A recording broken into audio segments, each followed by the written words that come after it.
Bonjour Église Bordeaux-Ouest. Bonjour chers internautes, tellement heureuse de vous retrouver. Je rentre de vacances et comme je disais ce matin aux bien-aimés, on est content de partir, mais on est content de rentrer. Et c'est toujours un bonheur aussi de retrouver la famille. Et ce matin, je pense qu'il y en a qui sont partis parce qu'il y a pas mal de creux, mais c'est pas grave.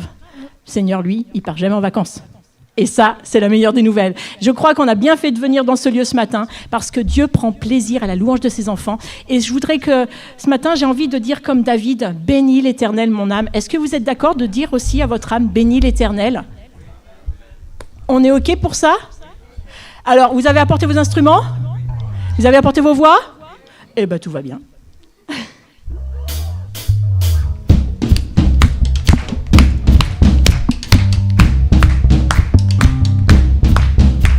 Que ceux qui vivent, qui respirent, loue son nom, oui, loue son nom.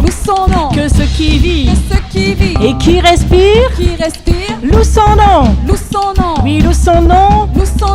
Courir sur les monts, du fond des vallées.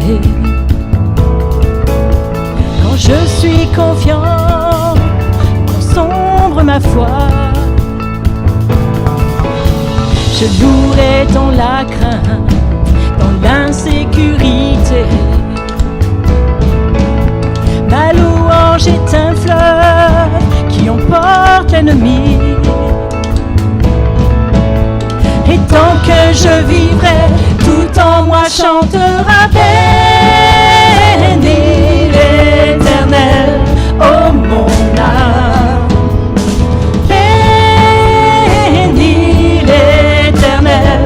Oh mon âme, je louerai peu importe ce que dicte mon âme. Je louerai car je sais que tu restes au contrôle. Est-ce qu'on le croit ça ce matin? Ma louange est une âme plus qu'un simple chant. Ma louange est le cri qui a détruit Jéricho. Et ce matin encore, il peut le faire. Et tant que je vivrai, tout en moi chantera béni l'Éternel, oh mon âme. Je dis béni, béni l'Éternel, oh mon âme. J'élève ma voix, mon Dieu est vivant, rien n'arrêtera ma louange. Je dis oui, béni l'Éternel, oh mon âme. Oh oui Seigneur, nous voulons bénir ton nom ce matin, proclamer ton autorité, ta majesté, pour ta victoire, oh Dieu, je te louerai, ta fidélité, ta sainteté, pour ta puissance, oh Dieu, je te louerai. Ton autorité, ta majesté, pour ta victoire, oh Dieu, je te louerai. Ta fidélité, ta sainteté, pour ta puissance, oh Dieu, je te louerai. Béni l'Éternel, oh mon âme, je dis béni.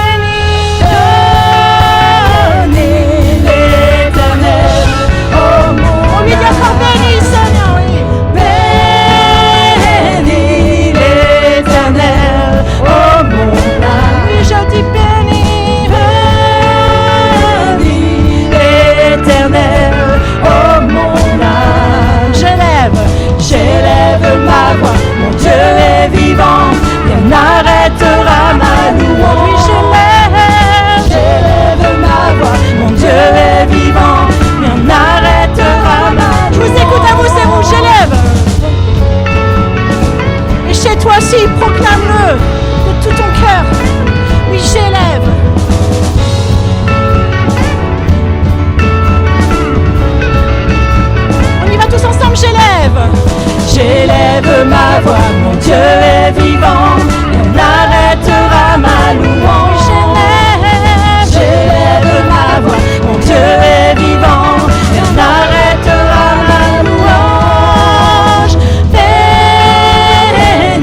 Nous voulons ce matin louer le nom de Jésus.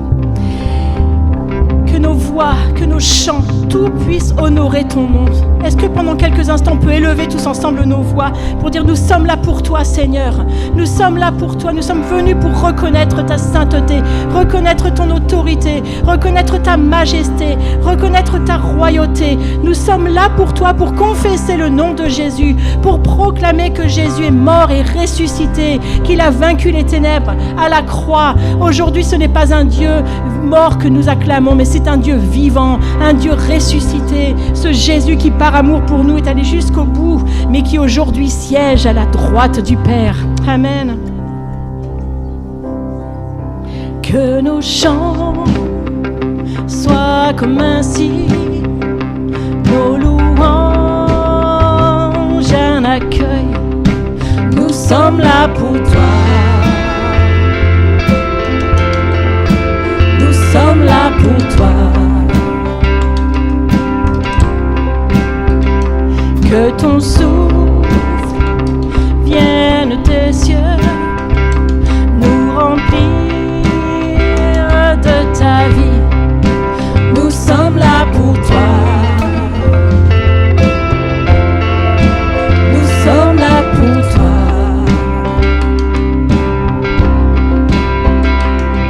Nos cœurs sont ouverts au tien, nous ne te cachons rien. Nous avons soif de toi, car tu es le Dieu saint, tout autre Dieu est vain. Oh, que ton feu descend, que nos cris soient comme un nid, que ton nom retentisse. Oh, nous sommes là pour toi. Nous sommes là pour toi.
t'accueillons. Ô roi et Dieu d'amour, tu es le bienvenu. Seigneur, nous t'accueillons. Seigneur, nous t'accueillons. Ô roi et Dieu d'amour, tu es le bienvenu. Je voudrais vous entendre ce matin, Seigneur, nous t'accueillons. Que vous puissiez le dire, Seigneur, nous t'accueillons. Ô roi et Dieu d'amour, tu es le Jésus. Seigneur, nous t'accueillons. Seigneur, nous t'accueillons. Ô roi et Dieu d'amour, tu es le bienvenu.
travers du pain et du vin, ce sacrifice à la croix. Je veux inviter les bien-aimés à venir distribuer, symbole de ce corps qui a été brisé, symbole de ce sang qui a coulé. Si ce matin nous pouvons dire bénis l'Éternel mon âme, si ce matin nous pouvons confesser l'autorité, la royauté, c'est parce que Jésus, par amour, a accepté de quitter son ciel de gloire. Jamais, mon Jésus, je n'oublierai ce que tu as accompli pour moi, ce que tu as accompli pour chacun de nous.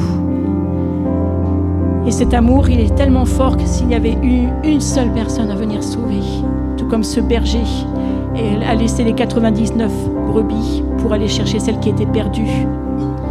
Si tu avais été la seule, le seul qui ait besoin de ce salut, Jésus aurait quitté son ciel de gloire pour toi. N'oublie jamais l'amour que Jésus a manifesté à la croix. Et ce matin, en prenant ce pain, en prenant ce vin, nous voulons nous souvenir de ce corps qui a été brisé.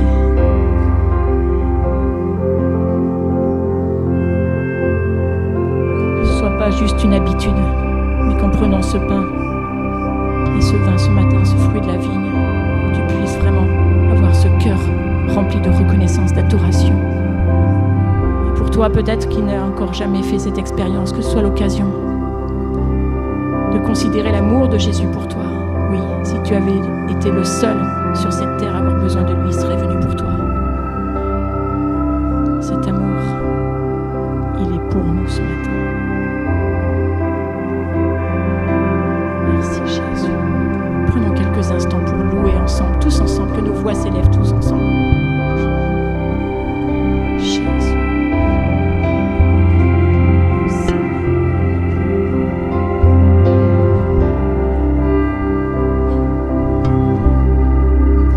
Nous sommes là pour toi,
Tu es digne d'être élevé, digne d'être adoré.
prière. Nous croyons que la présence de Dieu est au milieu de nous. Et nous croyons que Dieu souffle son vent d'amour. Dieu nous fait du bien. Nous sommes dans la présence de Dieu en cet instant. Et c'est des moments tellement bénissants, des moments de flottement, où Dieu nous parle, où l'adoration de notre cœur s'exprime comme un parfum de bonne odeur. Est-ce que nos voix peuvent encore s'élever dans la présence du Seigneur? Des paroles qui viennent de notre cœur, des louanges qui viennent du plus profond de notre être. Est-ce qu'on peut prendre quelques minutes pour l'adorer, l'élever, le louer? Tu es digne d'être élevé ce matin. Reçois l'adoration. L'église EBO t'adore, Seigneur. Reçois ce parfum de bonne odeur. Nous te sommes tellement reconnaissants. Tes bienfaits sont énormes dans nos vies. Tu renouvelles chaque bonté, Seigneur, à chaque matin dans nos vies. Alléluia. L'agneau immolé. Le juste, le parfait, c'est toi, Jésus. Le germe de vie. Merci, Seigneur. Que toute la gloire te soit rendue. Alléluia. Seigneur, nous voulons à cette occasion écouter ta parole. Et ma prière est que le cœur de chacun, Seigneur, soit disposé ce matin à recevoir tes instructions, à recevoir tes conseils, Seigneur. Fais-nous du bien, Père. Nous voulons être entièrement concentrés, Seigneur, sur ce que tu as à nous dire. L'honneur, la puissance, le règne et la gloire te soient rendus au siècle des siècles. Au nom de ton Fils Jésus, nous t'avons ainsi prié, Père. Amen. Amen, amen. Merci, Seigneur. Merci à toute l'équipe de la louange pour ce temps merveilleux dans la présence de Dieu. Et merci également à l'équipe technique qui, grâce à eux, nous permettent que nous puissions vivre aussi ces temps de qualité. Amen. Que Dieu soit loué et qu'il soit glorifié ce matin. Alors, je vais poursuivre dans la thématique du message que j'avais abordé la semaine dernière. Donc, la semaine dernière, on avait parlé des différents marqueurs pour développer sa relation d'amitié avec Dieu. Et donc, j'ai parlé, durant ces marqueurs en question, des signes, les signes pour approfondir notre relation d'amitié avec Dieu. Amen. Et j'avais parlé de 8 signes. Et la semaine dernière, nous avions vu 4 signes. Et ce matin, nous allons voir ensemble les 4 derniers signes. Et juste avant de nous remettre dans le texte de base, dans les Écritures, dans l'histoire du prophète Samuel, durant son enfance, j'aimerais quand même rappeler par un court résumé ce que nous avons abordé le dimanche dernier. Pour ceux qui n'étaient pas là, et même ceux qui étaient là, ça nous amène à nous remémorer ces notions que nous avons abordées. Et donc, nous avons parlé comme signe, le premier signe, de l'importance de l'expérience de la rencontre. Premier signe d'une amitié profonde avec Dieu. Nous avons vu que Samuel, au verset 7, il était écrit « Samuel ne connaissait pas l'Éternel, car la parole de l'Éternel ne lui avait pas encore été révélée. » Donc Samuel ne connaissait pas Dieu parce que Dieu ne l'avait pas encore rencontré. Et on avait dit ensemble que connaître Dieu, c'est avant tout avoir une expérience personnelle avec lui. Et quand on parle de l'expérience de la rencontre, on parle, c'est une notion qui est là dans la Bible, on parle de la nouvelle naissance. Être né de nouveau, c'est-à-dire rencontrer Jésus, accepter Jésus dans sa vie, le recevoir comme Seigneur et Sauveur. Et c'est lorsque nous sommes nés de nouveau, lorsque nous rencontrons Jésus, nous rencontrons Dieu. Parce que Jésus dira dans l'Évangile selon Jean, « Celui qui m'a vu a vu le Père. » Amen. Le deuxième signe auquel nous avons parlé dimanche dernier, nous avons parlé de la révélation de la parole de Dieu. Samuel ne connaissait pas l'Éternel, car la parole de l'Éternel ne lui avait pas encore été révélée. Donc ici, on comprend que pour connaître Dieu, nous devons recevoir la révélation de sa parole. Dieu se révèle au travers de sa parole. Et c'est en étudiant, en méditant, en lisant la Bible, que nous apprenons à connaître Dieu davantage. Le troisième signe que nous avions abordé ensemble, c'est l'importance de l'encadrement spirituel. Et autrement, je dirais la soumission. Dans l'histoire auquel nous allons lire, nous voyons que Samuel ne savait pas discerner la voix de Dieu. C'était encore un jeune inexpérimenté. Et il n'avait pas cette capacité, cette sensibilité-là d'entendre et d'être à l'écoute de la voix de Dieu. Et heureusement qu'il y avait Élie qui était là pour le guider et lui donner des conseils sur la manière dont il fallait réagir si l'expérience de l'appel de Dieu se réitérait. Et donc, nous avions dit que nous avons besoin de Élie dans nos vies, des gens qui sont là pour nous guider, pour nous conseiller dans notre cheminement spirituel. Et quand bien même ces Élie ne sont pas parfaits, nous sommes appelés à nous soumettre aux Élie que Dieu met dans nos vies, parce que ce sont des autorités que Dieu a placées sur notre vie. Amen. Et le dernier signe, le quatrième signe que nous avions vu ensemble, c'est le signe de la posture d'écoute. La posture d'écoute. On avait dit que lorsque Samuel a été dans cette attitude, dans cette posture où il a écouté Dieu, Dieu a commencé à le parler. Parce que Samuel était dans une attitude d'écoute pour recevoir la parole du Seigneur.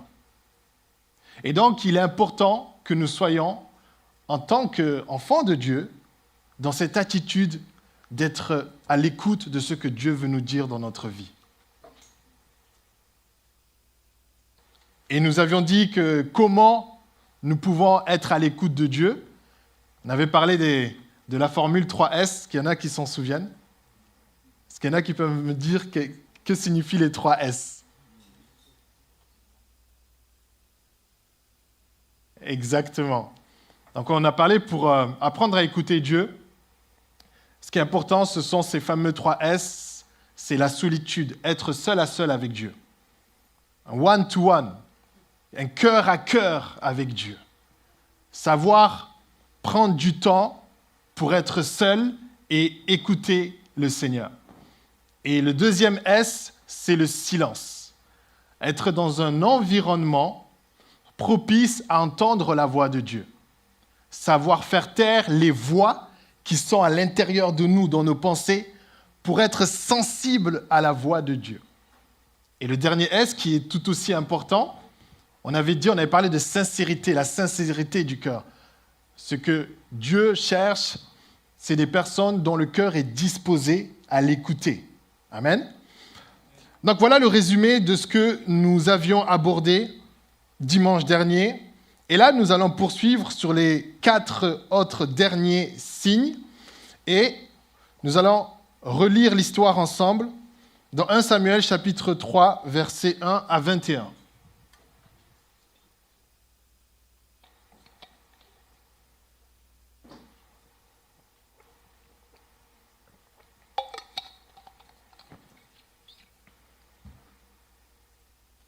1 Samuel, chapitre 3, versets 1 à 21. Je lis la parole du Seigneur.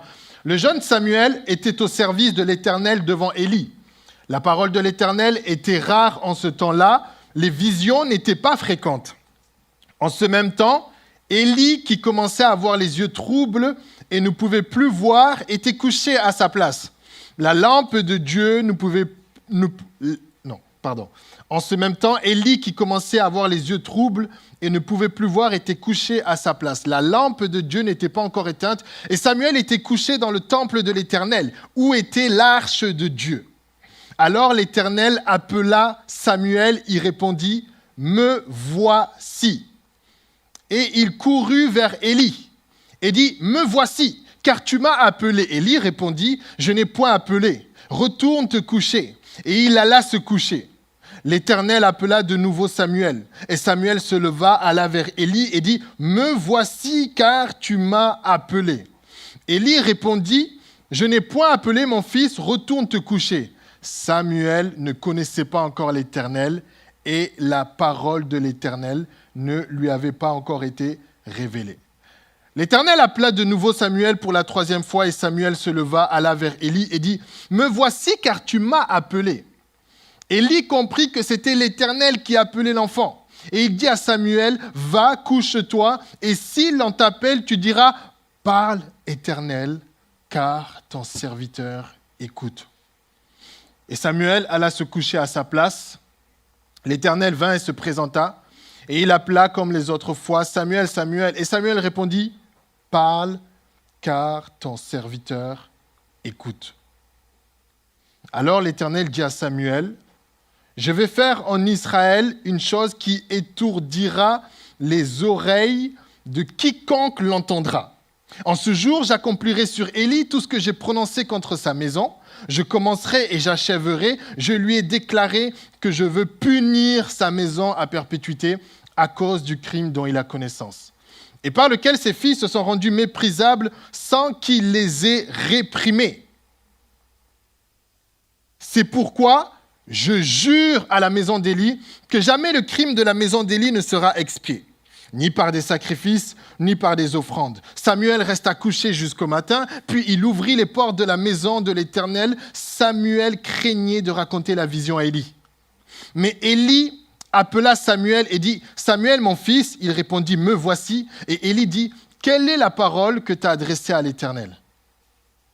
Ne me cache rien, que Dieu te traite dans toute sa rigueur si tu me caches quelque chose qu'il t'a dit. » Samuel lui raconta tout sans lui rien cacher, et Élie dit, « C'est l'Éternel qui fasse ce qui lui semblera bon. » Samuel grandissait, l'Éternel était avec lui, et il ne laissa tomber à terre aucune de ses paroles.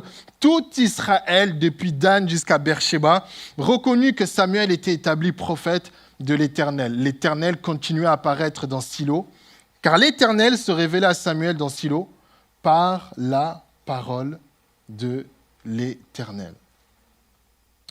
Merci Seigneur pour sa parole. Donc ce matin, je vais directement aborder le 5e signe que j'ai intitulé « Marcher dans la vérité ».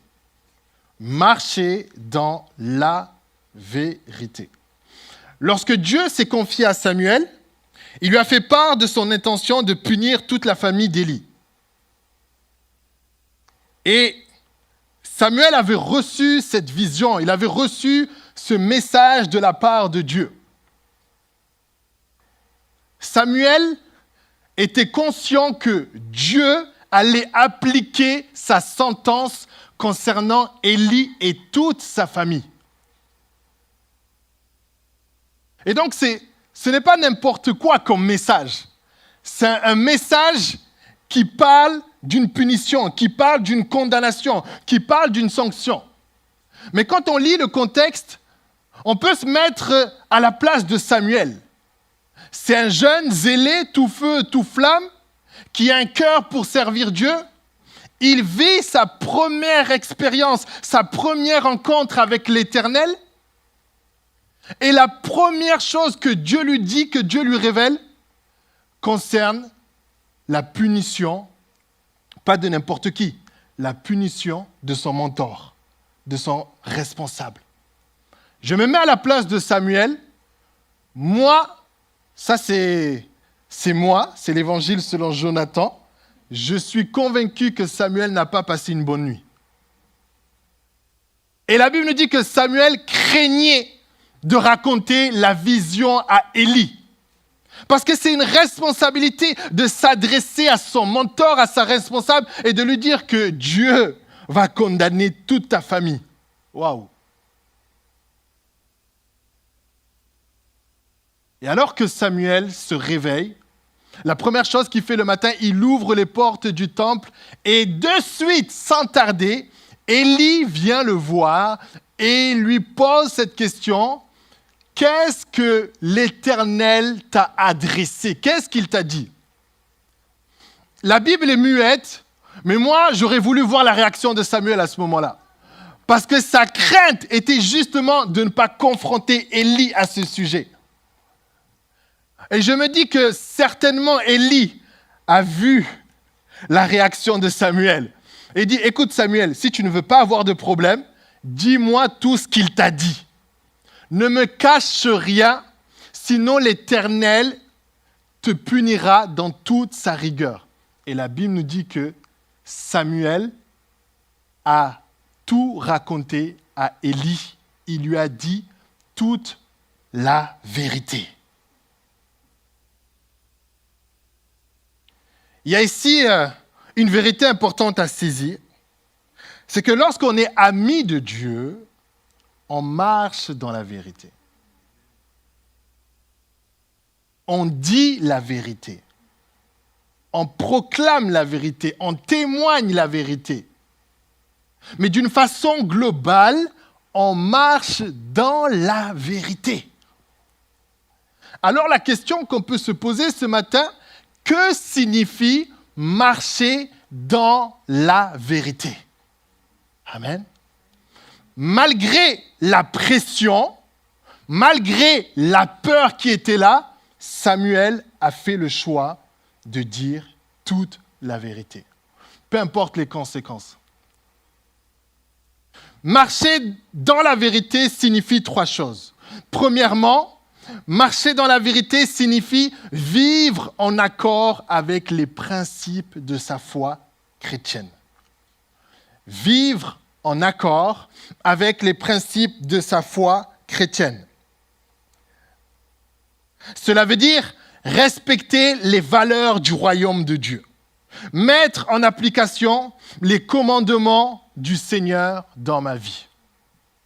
Je vais prendre un exemple tout simple qui va être parlant. Il est écrit dans la Bible, dans, si je ne me trompe pas, 1 Corinthiens 6, 18, « Fuyez l'impudicité ». Nous avons tous lu ce verset, ou du moins nous l'avons entendu. « Fuyez l'impudicité ». Dans une autre version de la Bible, il est écrit « Fuyez l'immoralité sexuelle ». En d'autres termes, pour être encore plus clair, n'ayez pas des relations sexuelles en dehors du cadre que Dieu a établi, que nous connaissons, qui est le mariage. Maintenant, il peut arriver, c'est un exemple que je prends, qu'une personne qui est chrétien, enfant de Dieu, baptisé, né de nouveau, puisse faillir à un moment donné et avoir des relations sexuelles hors mariage. C'est déjà arrivé. Nous avons des témoignages autour, ça peut arriver. Qu'il y ait, à un moment donné, dans notre chemin, on a trébuché. Mais la grâce de Dieu est là, le Seigneur, il nous restaure, il nous relève et on continue à avancer. Mais ici, je parle d'une personne qui est engagée dans la foi, mais qui continue de manière fréquente à avoir des relations sexuelles hors mariage. Cette personne en question ne vit pas selon les principes de sa foi. Elle ne vit pas en accord avec les principes de sa foi. Est-ce que vous comprenez? Donc, quand on parle de marcher dans la vérité, premièrement, on parle d'être en accord avec les principes de sa foi. Et là, c'est juste un exemple que j'ai donné Mais il y a plein de choses que Dieu nous demande de faire, qui sont écrits dans sa parole, ses préceptes, ses commandements, ses recommandations. Et nous sommes appelés à marcher selon ses préceptes. C'est notre modèle, c'est notre standard de base. Et notre vie doit s'aligner à ce modèle-là. Alléluia. Parce que nous voulons être comme notre Maître Jésus. Deuxièmement, marcher dans la vérité signifie se mettre à nu spirituellement. Je parle ici de la nudité spirituelle, pas physique, qu'on se comprenne bien. Se mettre à nu spirituellement. On entend souvent l'expression se mettre à nu. Cela veut dire quoi? Cela signifie, en fait, me montrer tel que je suis. Ne rien cacher. Ne rien dissimuler. Marcher dans la vérité, c'est mettre en lumière ce qui est caché dans les ténèbres. Je ne vis pas dans quelque chose qui est caché, qui est dissimulé. Mais je viens dans la lumière et Seigneur, voilà qui je suis. Malgré mes défauts, malgré mes défaillances, malgré mes difficultés, Seigneur, je ne veux pas vivre dans quelque chose qui est caché dans ma vie. Mais je viens dans ta lumière parce que je marche dans la vérité. Alléluia. Marcher dans la vérité, c'est mettre en lumière ce qui est caché dans les ténèbres. Et souvent, cela peut passer par une confession à une tierce personne. Je me suis confessé devant Dieu, mais il y a quelque chose en moi qui appartient aux ténèbres. Et si ce n'était pas le cas, je ne serais pas honte d'en parler. Mais parce que je le cache, parce que je ne veux pas que les gens sachent, c'est que je ne marche pas entièrement dans la vérité. Et je crois que la confession, le fait de se confesser, le fait d'en parler à une tierce personne, met en lumière ce qui est caché. Alléluia. Se mettre à nu spirituellement. Troisièmement, marcher dans la vérité signifie avoir le courage d'être vrai. On voit ici que Samuel, quand bien même il avait une pression énorme et beaucoup de peur à l'idée d'en parler à Élie, mais lorsqu'il va parler à Élie, la Bible dit qu'il va tout lui dire sans rien lui cacher. Et il ne va pas édulcorer la vérité. Il ne va pas cacher une certaine partie. Il va tout dire. Et moi, je crois qu'à ce moment-là, c'était un test pour Samuel. Un test de la part de Dieu. Je te donne ce message. Qu'est-ce que tu vas en faire? Est-ce que tu vas le garder pour toi? Ou est-ce que tu vas le dire tel que je te l'ai donné? Avoir le courage d'être vrai, c'est oser dire la vérité, c'est ne pas laisser la peur édulcorer, altérer la vérité. C'est avoir le courage d'affronter la vérité, de ne pas vivre dans le déni, parce que des fois, on peut être fort à nier la vérité, à vivre dans le déni, à faire semblant, comme si cela n'était pas là. Mais avoir le courage d'être vrai, c'est affronter la vérité. C'est avoir le courage de ne pas se voiler la face et de ne pas porter un masque. Avoir le courage de ne pas être dans des faux semblants. C'est cela, marcher dans la vérité. C'est avoir le courage de ne pas vivre une vie basée sur l'apparence ou le regard des autres, mais sur la vérité et sous le regard de Dieu. C'est ça, marcher dans la vérité. Aujourd'hui, en 2025, toute la vie est comme basée sur l'apparence.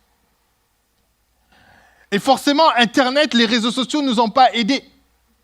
Parce que lorsqu'on voit certaines personnes, on voit certaines images, et des fois, on veut donner l'impression que... Mais ce n'est pas la réalité de ce qu'on vit vraiment à l'intérieur.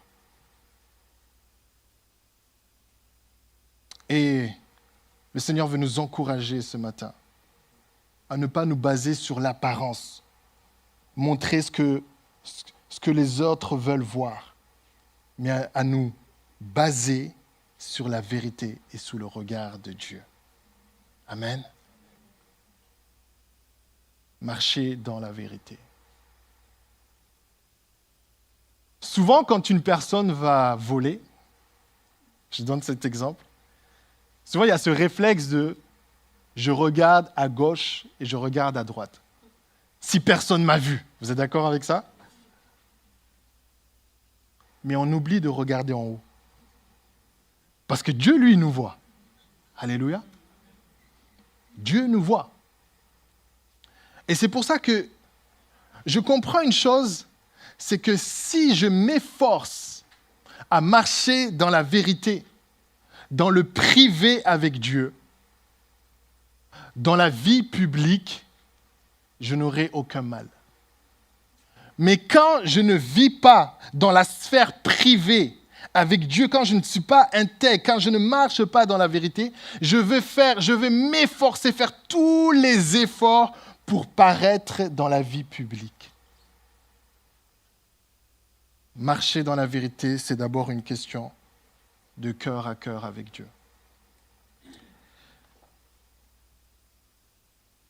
Quand j'ai débuté ma relation avec mon épouse, avec Kyria, je me souviens, les 3 premiers mois, on apprenait à se connaître, on devenait amis, on se fréquentait. Et puis, on a vraiment eu cette conviction que voilà, le Seigneur était dans la relation. Et à un moment donné, on continuait, on apprenait vraiment, on développait cette relation-là. Et moi, à ce moment-là, je vivais des combats, une période difficile.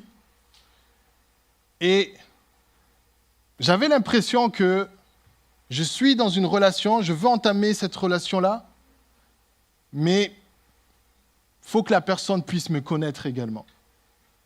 Je ne veux pas juste montrer ce qui est beau, ce qui est bien. Et donc, j'ai eu à cœur d'écrire une lettre que j'ai faite et de lui envoyer par mail, parce que ma réflexion était celle-ci.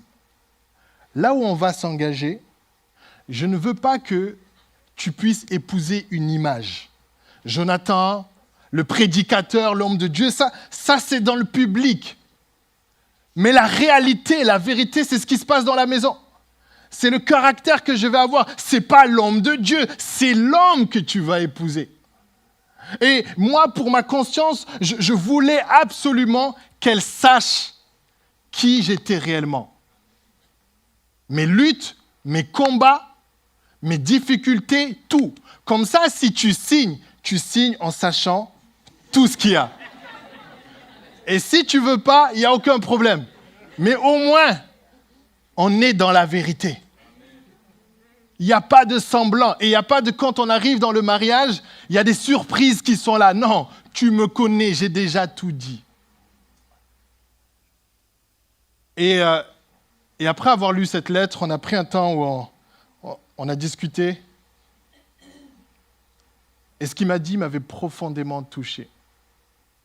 Il m'a dit, tu sais, Jonathan, en réalité, la personne que j'aime en toi, chez toi, ce n'est pas Jonathan l'image, l'homme de Dieu, c'est Jonathan l'homme. C'est Jonathan qui est dans la lettre, avec tes faiblesses, avec tes défauts, avec tes difficultés. Et là, quand elle m'a dit ça, j'ai su réellement que c'était la bonne personne. J'ai eu comme cette conviction. Pourquoi? Parce qu'elle était en capacité de m'aimer malgré qui j'étais. Amen. Et Dieu m'a fait comprendre une chose, c'est que Dieu nous aime de la même manière. J'aimerais dire à quelqu'un ce matin, Dieu t'aime tel que tu es.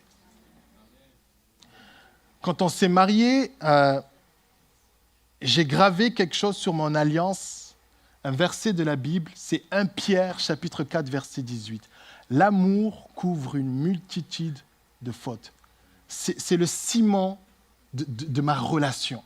Parce que il faut que nous puissions comprendre ceci. C'est que Dieu nous aime tellement qu'il couvre nos fautes, qu'il couvre tout ce que nous avons de mal en nous. Par son amour, le Seigneur le couvre. Par son amour, le Seigneur nous prend tels que nous sommes et il nous change, il nous transforme, il nous amène à devenir des meilleures personnes. Alléluia. Donc peu importe qu'il y ait des choses dans ma vie qui sont cachées, qu'il y ait des choses dans ma vie où j'ose pas l'avouer, qu'il y ait des choses dans ma vie où je lutte, où je n'ose pas dire, des addictions, des combats, des luttes. Si tu viens dans la lumière, si tu marches dans la vérité, l'amour de Dieu va couvrir et te libérer. Et te libérer, et te libérer, parce que la parole de Dieu dit ceci: vous connaîtrez la vérité et la vérité vous affranchira. On se cache, on a peur de la vérité, on a peur de la lumière, mais c'est la lumière qui nous rend réellement libres en Jésus-Christ.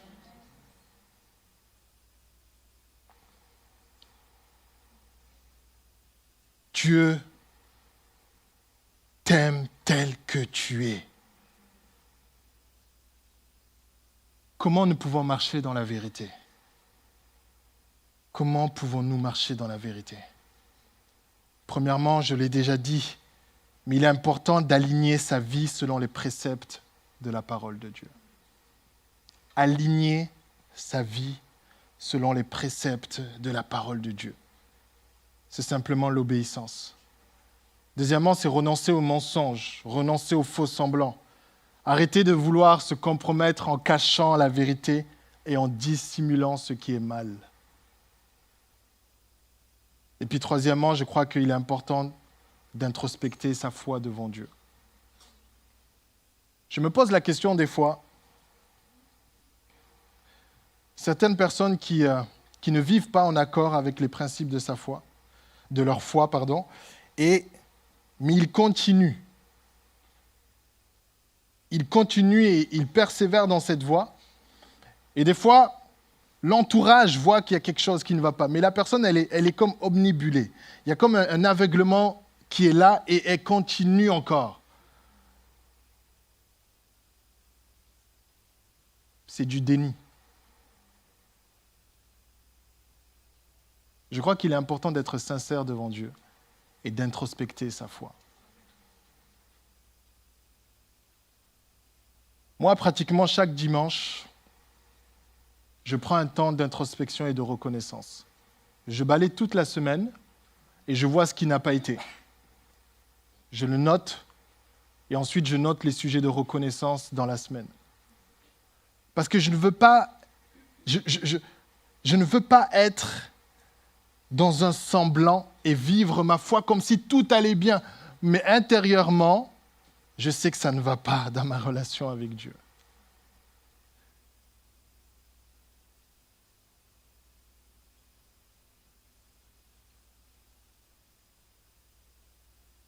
Introspecter sa foi devant Dieu. Nous l'avons dit, c'est se mettre à nu spirituellement. Et cela passe par la repentance, la confession de ses fautes. Le fait de confesser, le fait de reconnaître. Sixième signe que nous allons aborder ce matin. Sixième signe qui marque une relation d'amitié profonde avec Dieu. Je parlerai ici de la maturité spirituelle. La maturité spirituelle. Dans le texte, il est écrit « Samuel grandissait et l'Éternel était avec lui ». Le petit Samuel qui courait partout quand Dieu l'appelait, qui était tout agité. À un moment donné, Samuel a grandi. Et l'Éternel était avec lui. Dieu l'accompagnait. Cela signifie que Dieu accompagnait Samuel dans chaque étape de sa vie. Et la maturité spirituelle, c'est laisser Dieu nous accompagner dans chaque étape et dans chaque phase de notre vie, c'est-à-dire les bons moments comme les moments les plus difficiles. C'est ça la maturité spirituelle. C'est laisser Dieu nous accompagner dans chaque étape et chaque phase de notre vie. C'est cela, grandir avec Dieu. J'ai beaucoup aimé le chant que nous avons chanté tout à l'heure, « Christ est ma seule fondation ». Il y a le vent qui arrive, il y a la pluie, mais la maison, elle est là. Elle ne s'écroule pas parce qu'elle est bâtie sur le roc. Je passe par des épreuves, mais je n'abandonne pas parce que ma foi est bâtie en Jésus-Christ. Amen. Ce qui caractérise la maturité spirituelle, c'est notre capacité à nous rapprocher de Dieu et grandir dans notre foi malgré les épreuves.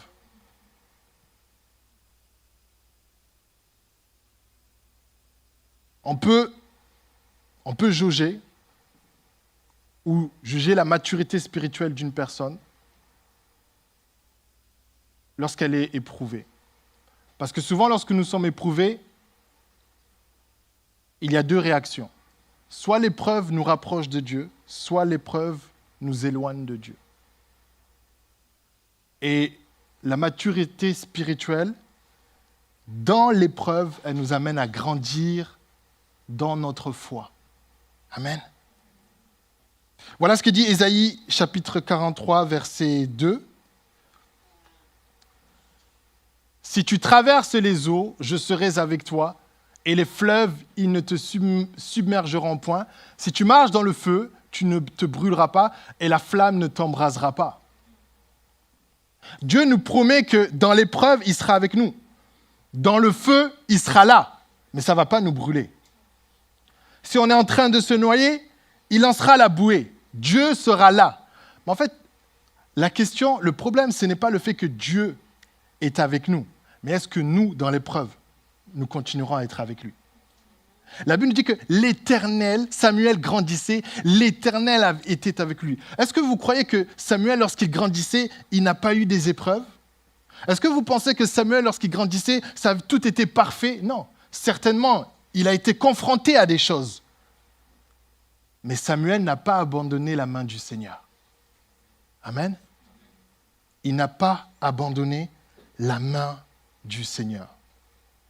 Alors comment pouvons-nous acquérir la maturité spirituelle? Je le disais tout à l'heure, premièrement, c'est en faisant grandir notre foi. Et comment faire grandir notre foi? À travers deux choses, deux moyens pour que notre foi puisse grandir. En fait, la foi se nourrit de la parole de Dieu. La foi, elle grandit à travers la parole de Dieu. Romains 10, 17 nous dit que la foi vient de ce qu'on entend. Et ce qu'on entend vient de la parole de Christ. Donc notre foi, elle se développe, elle se muscle lorsque nous lisons, étudions et méditons la parole de Dieu. Premièrement. Et deuxièmement, la foi grandit à travers les épreuves.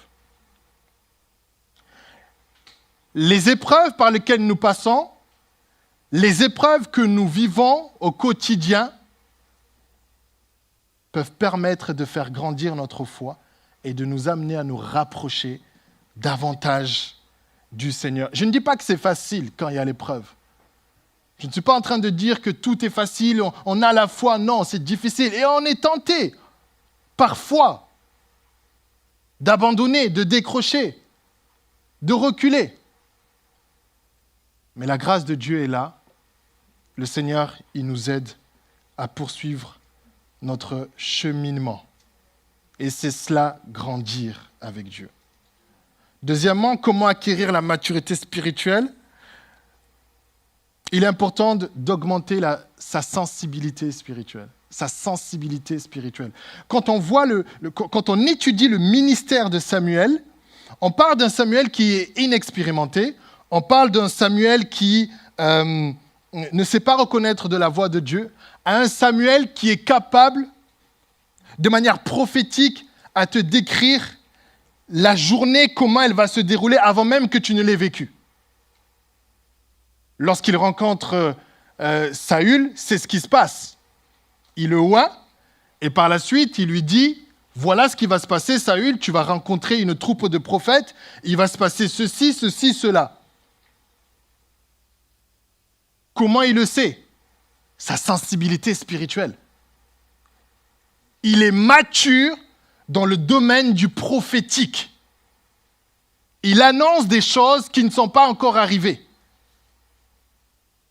Amen. Il est à l'écoute de Dieu.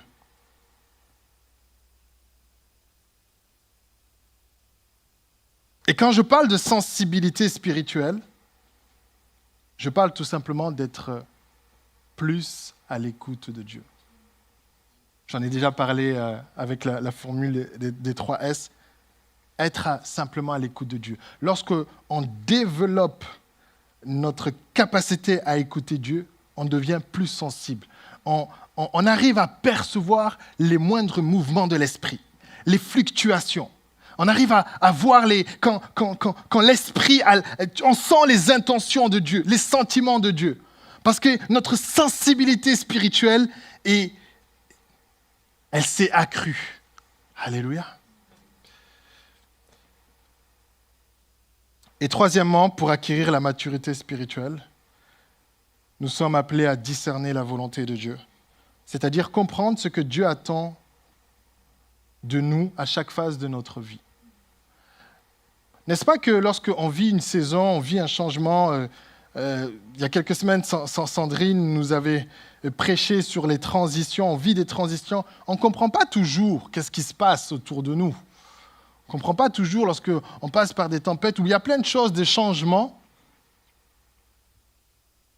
Mais quand on arrive à discerner la volonté, on comprend ce que Dieu attend de nous à ce moment précisément. Et on est à l'écoute. On n'est pas comme Samuel en train de courir dans tous les sens, mais on est à l'écoute parce qu'on a discerné ce que Dieu veut et ce que Dieu attend de nous.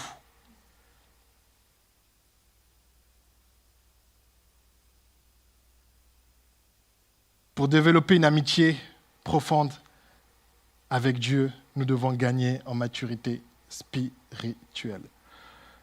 7e signe, je vais parler ici du témoignage, le témoignage important. Il est écrit que de Dan à Beersheba,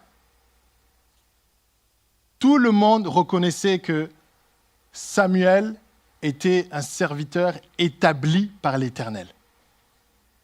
Tout Israël reconnaissait que Samuel, cet homme, c'est un vrai serviteur de Dieu. Et c'est précisé que chacune de ces paroles, chacune des paroles qui sortaient de la bouche de Samuel ne tombait pas à terre. Donc, dès que Samuel parlait, Dieu était derrière sa parole. Les choses s'accomplissaient. Dès qu'il y avait une prophétie, elle s'accomplissait. Dès que Samuel formulait quelque chose, Dieu était derrière la parole de Samuel. Parce que ils étaient ensemble. Et Samuel grandissait avec le Seigneur.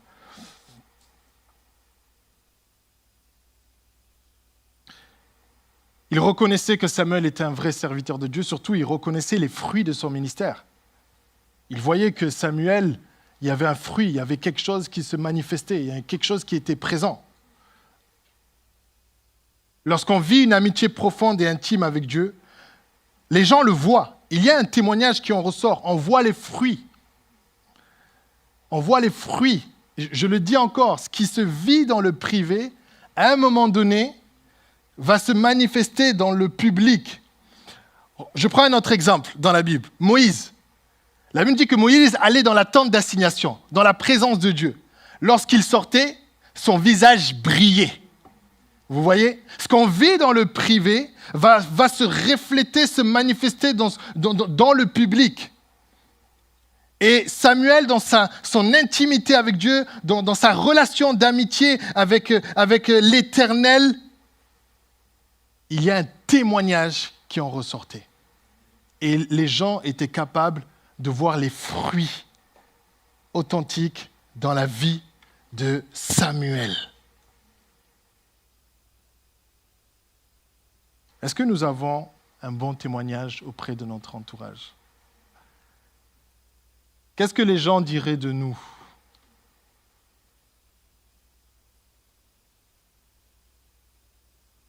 Est-ce que notre témoignage pousse des personnes à venir à l'Église? Est-ce que par notre comportement, par notre attitude, notre langage, nos actions au quotidien, nos habitudes, notre manière de vivre, est-ce que cela encourage des personnes à vouloir se rapprocher de Dieu? Ou cela les amène à s'éloigner? C'est cela le témoignage, un témoignage qui porte du fruit, et un fruit qui glorifie Dieu. Et le Seigneur nous appelle à cela. Amen. Comment pouvons-nous porter du fruit? C'est-à-dire avoir un témoignage qui a un impact positif. La réponse est vivre les relations dans l'amour. Vivre les relations dans l'amour. J'aimerais dire ceci, la puissance de l'impact de notre témoignage dépend également de la puissance de notre capacité à aimer. C'est-à-dire que plus nous allons manifester de l'amour, montrer de l'amour autour de nous, et plus le témoignage qui va en sortir sera un témoignage qui va porter du fruit, un témoignage qui va avoir un impact dans la vie de certaines personnes, et surtout un témoignage qui va glorifier Dieu. Vivre les relations dans l'amour. Dans la sphère privée, que ce soit chez nous, que ce soit même dans l'Église, on est appelé à vivre les relations dans l'amour. Je n'ai pas le temps de tout développer parce que je vois le temps qui file à toute allure. Donc je vais terminer avec le dernier signe, le 8e et dernier signe pour développer une amitié profonde avec Dieu. Je parlerai ici de l'amour de la prière. L'amour de la prière. Au verset 21, regardez ce qu'il est écrit au verset 21. Il est dit « L'Éternel se révélait à Samuel dans Silo ». Donc Samuel avait ses rendez-vous avec Dieu à un endroit précis, à Silo. Et Silo n'est pas n'importe quelle ville en Israël. Silo est une des villes qui appartient à Éphraïm, et c'est la ville qui abritait l'arche de l'Alliance, le tabernacle, le temple de Dieu. Et l'arche de l'Alliance est le symbole de la présence de Dieu. Il y a une vérité ici importante à comprendre, c'est que Dieu se révèle dans sa présence. L'Éternel se révélait à Samuel à Silo. Silo, c'est l'image du lieu où Dieu, la présence de Dieu est là, où Dieu se révèle. Et j'aimerais nous dire que nous avons tous un Silo, c'est le lieu secret. C'est cet endroit-là où Dieu se révèle à nous. C'est cet endroit-là où Dieu communique ses vérités, où Dieu nous parle. Le lieu secret est un lieu de révélation. Le lieu secret est un lieu d'élévation. Le lieu secret est un lieu de transformation. On pourrait passer ici sur cette chaire et tous témoigner de ce que Dieu a fait dans nos vies, combien il nous a changés et transformés. Mais cela a commencé dans le lieu secret. Cela a commencé dans l'intimité. Cela a commencé dans le privé. C'est dans le privé que ça se passe. C'est dans le lieu secret. C'est à Silo. Quelle place et quelle importance accordons-nous à la prière dans nos vies? Quelle importance nous accordons à la prière dans notre vie?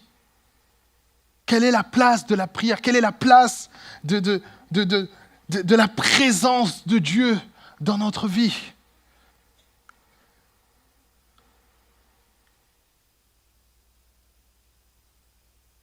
Que Dieu nous aide à aimer la prière. Il y a une image plongée sous-marine. Je ne sais pas si on peut... Voilà. Je sais pas, est-ce qu'il y a des personnes qui ont déjà fait de la plongée sous-marine? Ah là, je t'envie, Corinne. Ça, c'est un de mes rêves, de faire de la plongée sous-marine. Je ne sais pas si j'aurai le cardio pour, mais en tout cas, c'est quelque chose que j'aimerais faire. Et en tout cas, je regarde souvent des reportages. C'est toujours magnifique quand tu vois ce qui se passe au fond de l'eau, au fond de l'océan. C'est magnifique. Tu vois les poissons, tu vois tout un décor. Tu te dis, waouh, c'est beau. Ce n'est pas seulement la surface, mais ce qu'il y a au fond, c'est magnifique. Et j'aimerais que nous puissions comprendre ceci. On parle des merveilles du fond, de ce qu'il y a au fond de l'océan, de la mer, mais je crois aussi que dans la présence de Dieu, il y a des merveilles. Je crois que dans les profondeurs de la présence de Dieu, il y a des merveilles, et j'aimerais dire, même aller plus loin, il y a des cadeaux pour nous. Il y a des choses qui nous attendent dans la profondeur de la présence de Dieu. Il y a des choses à aller chercher. Il y a des choses à expérimenter, il y a des choses à recevoir, il y a des choses à palper dans les profondeurs de la présence de Dieu. Mais de la même manière qu'une personne qui fait de la plongée sous-marine, qui va dans les profondeurs, elle ne peut pas y aller si elle n'a pas le matériel adéquat. S'il n'y a pas le masque, s'il n'y a pas cette bouteille de gaz, cette personne ne peut pas tenir dans les profondeurs. Et de la même manière, je crois que dans la vie, un enfant de Dieu, s'il n'y a pas la présence de Dieu dans sa vie, on ne peut pas supporter tout ce que cette pression de la vie nous donne. C'est pas possible. C'est pas possible. Et je crois également que le poisson est dans l'eau, ce que l'enfant de Dieu est dans la présence de Dieu. Notre environnement, c'est la présence de Dieu. C'est par ce moyen que nous respirons. Amen. De manière biologique, physiologique, nous avons besoin de nos poumons pour respirer. Nos poumons spirituels en tant que chrétiens, c'est deux choses, la prière et la parole de Dieu. Amen. Je suis arrivé à la fin.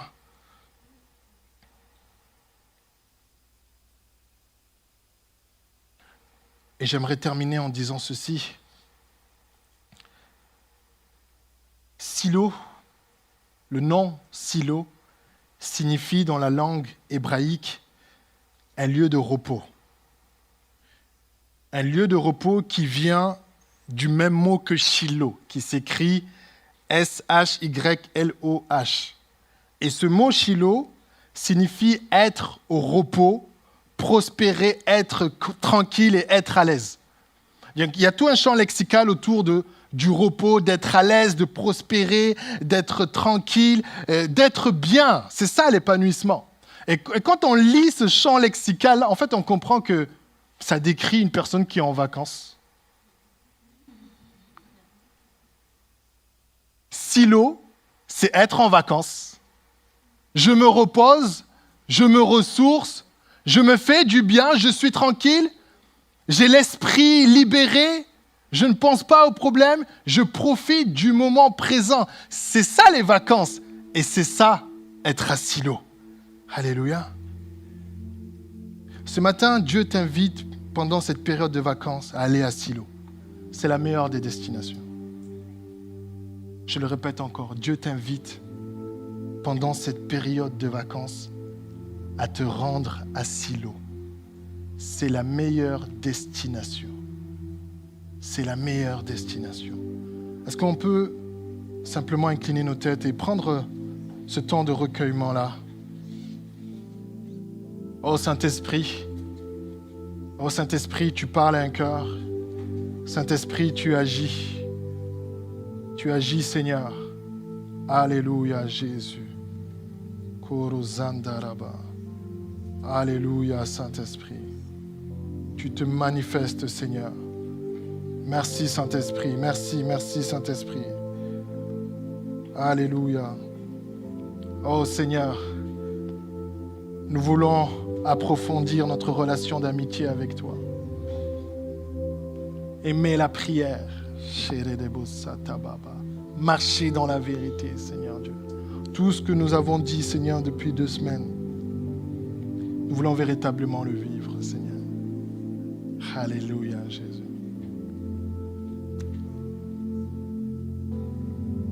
Alléluia.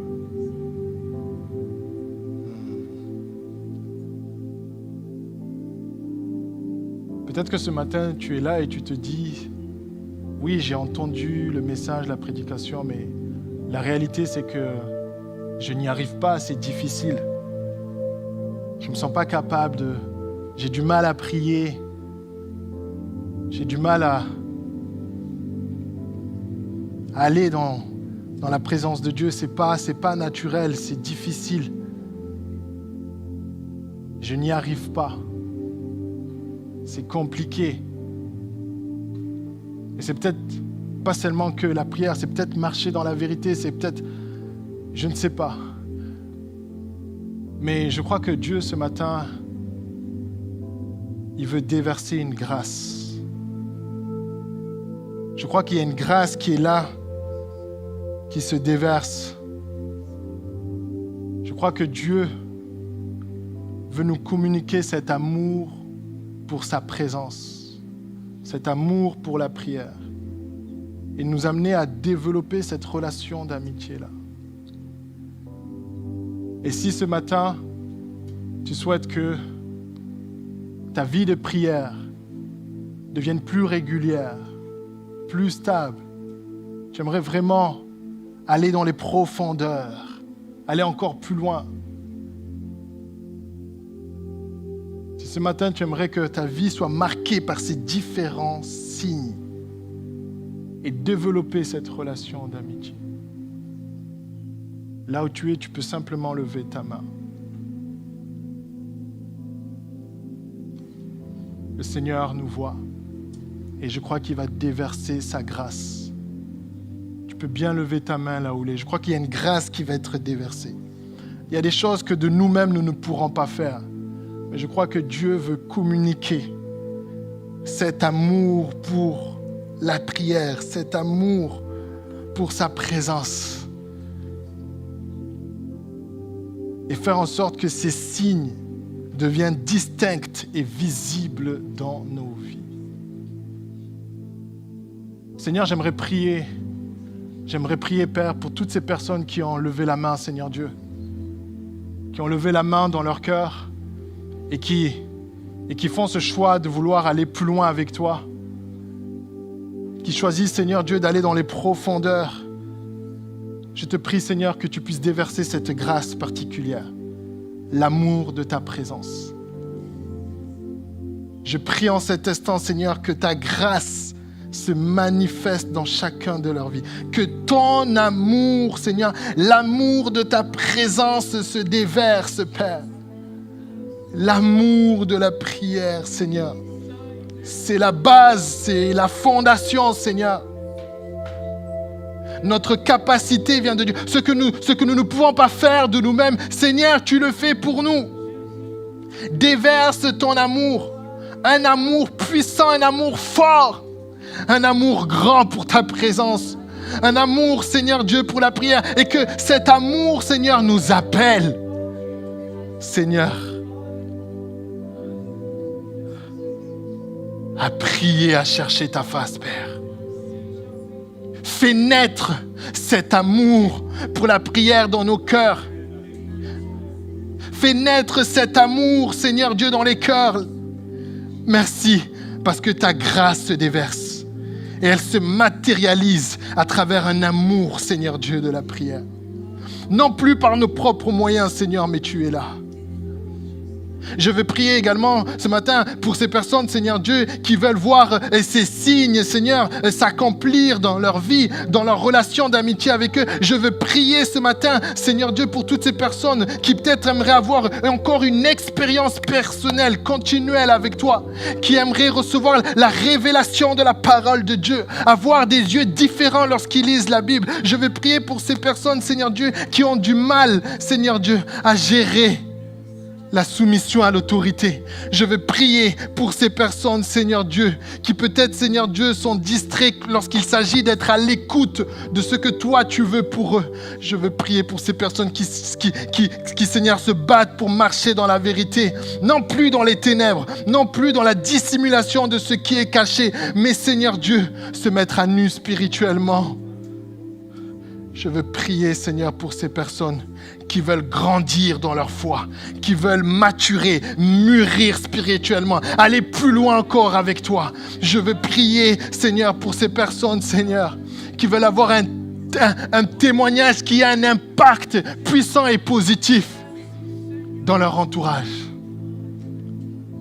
Et pour ces personnes, Seigneur, qui désirent avoir un cœur amoureux de ta présence, que ta grâce se déverse maintenant. Maintenant, recevez la grâce du Seigneur, Jésus dans votre vie.